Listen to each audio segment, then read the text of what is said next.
पुण्यातील कोंढवा परिसरातील गणेश काळे या रिक्षा चालकाच्या हत्या प्रकरणात पोलिसांनी 4 आरोपींना अटक केली आहे।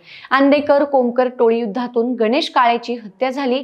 हत्या केल्यानंतर 4ही आरोपी पळून गेले होते। या 4 पैकी एक आरोपी हा कृष्णा आंदेकरचा निकटवर्ती असल्याची माहिती आहे। गणेश काळे हा कोमकर गँगचा सदस्य असलेल्या समीर काळेचा भाऊ आहे। समीर काळे हा आयुष कोमकर हत्या प्रकरणात सध्या तुरुंगात आहे। त्यामुळेच गणेश काळेची हत्या करण्यात आली का याचा तपास आता पुणे पोलीस करतायत। अटक करण्यात आलेल्या या 4 आरोपींपैकी एक आरोपी हा रील स्टार आहे। तर या घटनेचा एक व्हिडिओ समोर आला। गणेश काळेची हत्या करून पळून जाताना मारेकरी दिसतात। हातात शस्त्र आहे।